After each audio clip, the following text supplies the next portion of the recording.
Hello and welcome. I'm Natalie. Let's talk about money. Today we're going to talk about the options of how to buy a car. So we have, I'm going to use just three options: cash, finance, or lease. Which I guess if you're leasing, that's not buying. But we're going to talk about those three methods of getting a car that you get to drive every day. Okay, so there's many different ways you can go about buying a car. And so we're going to keep it very basic. I just Googled the average price of an average SUV. I picked out a Ford Explorer. I couldn't think of what it's called. A Ford Explorer. And it's a 2025. And so we're going to walk through how much that would cost if we bought it cash versus finance it versus lease it. I wanted to look up used cars, but of course, if you lease it, you're not going to lease a used car. I know some small dealerships do that, but on average, that's not going to happen. So that's what we're going to look at today. So let's go take a look. So again, we're going to use just kind of a standard Ford Explorer. I believe it was even an XLT, kind of the standard Ford Explorer with an MSRP of $41,220 for a 2025. Okay, so the first one that I'm going to look at is paying cash, because that's how we need to purchase cars, is with cash. But I realize that that's difficult, and especially if you're buying a brand new car, that's even more difficult because it's even more expensive. But if we were to buy it cash, obviously, we would pay the $41,220. Now, the calculations that I was able to pull, ChatGPT helped me out with these numbers. It didn't put tax on here. So, consider you'd also have to add tax onto all of these numbers throughout the demo, okay? But if we paid cash, we would simply pay the $41,220 and off we drive into the sunset with your new car. And everything after that is your responsibility, and you don't have to worry about making a payment ever. And so if next month after you've purchased your car, you don't have any money, you have no car payment to make, so it's okay. And you still have a car to drive. Now, naturally, financing stuff can be tricky because first, when you finance something, you have that money has to be allocated to that item every month until you pay it off. If you don't finance it, that money had to have already been allocated in a savings of some sort so that you have it available for you. So, there's wins and losses here. If you're dedicated and you don't want to pay interest and you want the car to be yours when you purchase it, cash is the way to go. And again, you would need the full $41,220 to walk out the door, plus taxes and fees and licensing and that type of thing. Then the next option, and one other thing about paying cash, is the opportunity cost. So people always talk about this and people ask me about this, but the opportunity cost is where else could you be putting your money instead of buying it cash? Because that could be, if you put $41,000 to buy a car, you could instead put $10,000 down and have $30,000 to invest, which would make you, at least 10% if you put it in an investment account of some sort. This is all true. Yes. Can you lose money in an investment account, however? Yes, you can. Are you losing money when you buy a car? Yes, you are.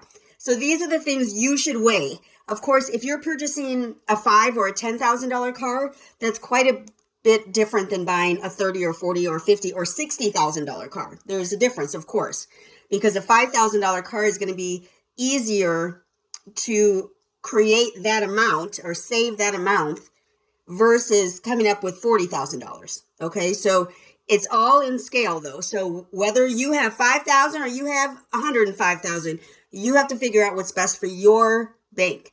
The financer, the dealership, they don't need to worry about your bank. All they care about is, are you going to pay them?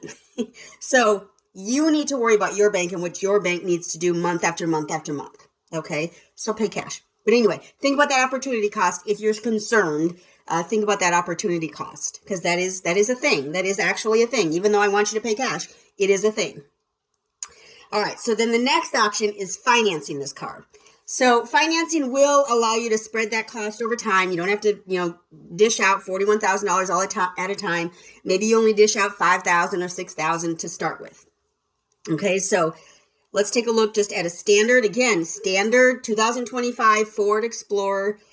MSRP is $41,220.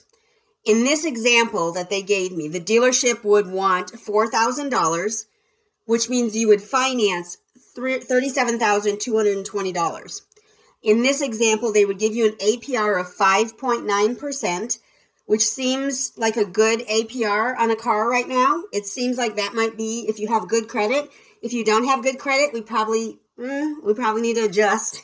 But let's pretend everyone has great credit, so 5.9%. And they put it as a term of 66 months. 66 months is almost 5.5 years. 5.5 years you're going to be paying on this car. You don't want to own that car for 5.5 years, or maybe you do. I don't know. I don't personally want to drive the same car for 5.5 years, and so I'm certainly not going to finance it for 5.5 years. But anyway, so these are the numbers they gave me. So if you 41,220, 4,000 down, you're financing 37,220. APR is 5.9%, 66-month term, and your monthly payment is going to be based on $17.78 per $1,000 financed, which means in the end, that's 17.78 times 37.22, which equals $662.30 for your monthly payment. So $662 per month for your car for your monthly payment. Now, when you finance or lease a car, keep in mind, you do have to have full coverage insurance. For some people, full coverage insurance on this vehicle would be $100, $150. For others that maybe have a little bit lower credit score, or they have a poor driving history, or they just got their driver's license, or they're young, less than 25 years old, your insurance could be another $200 to $300 a month easily. So keep that in mind. So if you buy a car cash, you don't need insurance. It is obviously a wise thing to do because you don't want to crash and lose your $41,000 car, okay? But if you finance, you cannot leave the dealership without full coverage insurance. So keep that in mind. That will add on to your $662 payment. So over the 66 months that you've signed up for, you'd pay approximately $47,700 for your vehicle, which would include your interest. So that's approximately $6,492 more than you would pay if you paid cash. And you're financing this over almost 5.5 years. Keep that in mind. I don't know that I've ever owned a car for 5.5 years. I don't know that I have. Maybe I have. Well, yes, I have, because I have my old car sitting out right now that I've had for an endless number of years. So I have had it. I don't drive it, but I've had a car more than 5 years. So that's a lot. I have done it. But do you want to drive that same car for 5.5 years? I don't know. That's up to you. That's on you. That's on you and your finances. So that's option 2, financing. You're paying about $6,492 more than if you paid cash. And then the last option, which is what we've seen a lot over the course of the last, I don't know. I think it got real popular quite a while ago, but at least in the last 8 to 10 years, it's become that half the country seemingly is leasing a car. With a lease, you don't ever actually own the car unless you purchase it at the end of your lease. That is the option for a lease car. So leasing does offer low monthly payments, and it has a limited term. So if you did this option, the lease option, the results gave me an average monthly payment of $613 and the 36-month term, so 3-year term, and you would owe $2,000 down at signing.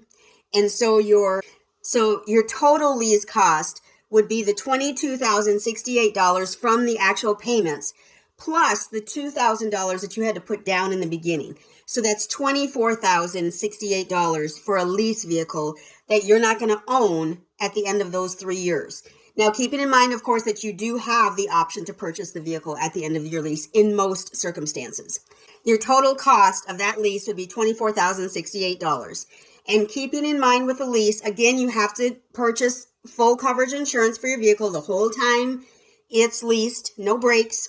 And you do have to make sure you stay under the mileage and that you keep it in the condition that it was in when you leased it, right?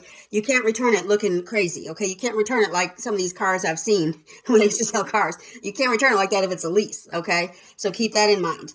Now, if you do bring it back and you're over mileage or you've got some wear and tear, they are going to charge you fees for that. And those are unknown until you actually turn it in, what they're going to actually charge you for. So keep that in mind. So with those three options, you have the least expensive is to pay cash because there is no interest, there is no stipulations. You go there, you buy it, and it's yours.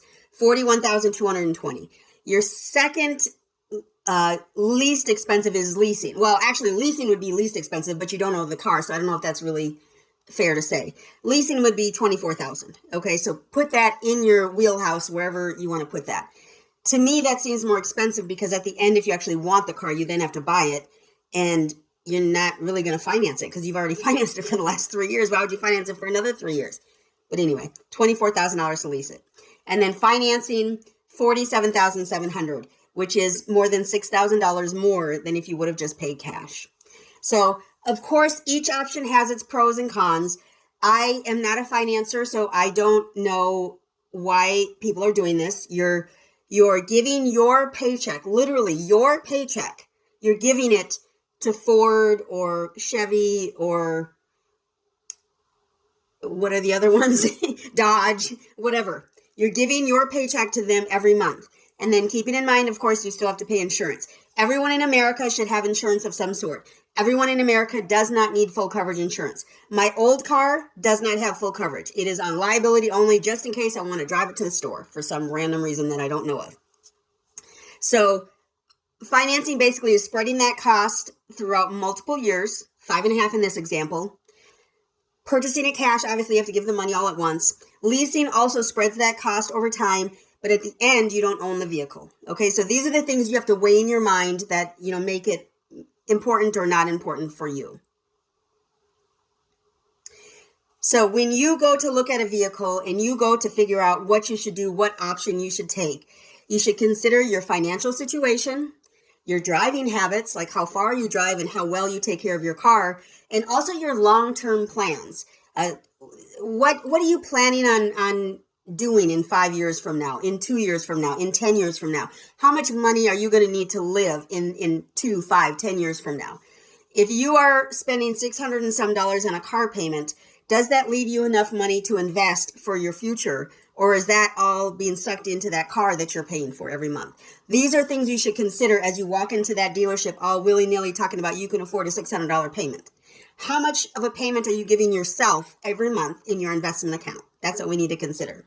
So we're going to invest in yourself today so that you can make a difference for others tomorrow.